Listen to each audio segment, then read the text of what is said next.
друзья! Сегодня мы будем готовить авторское блюдо. Мы сделаем салат из хорта. Для этого нам понадобится сама хорта, репчатый лук, сладкий перец, свежие огурцы и чуть-чуть растительное масло для заправки. Соль, перец и, конечно же, наши ягоды. Теперь мы перемешиваем все наши ингредиенты.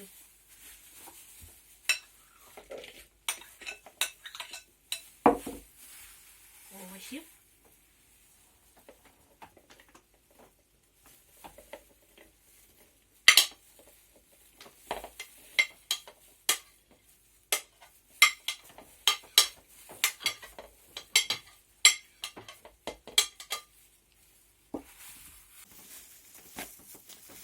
И добавляем чуть-чуть красной смородины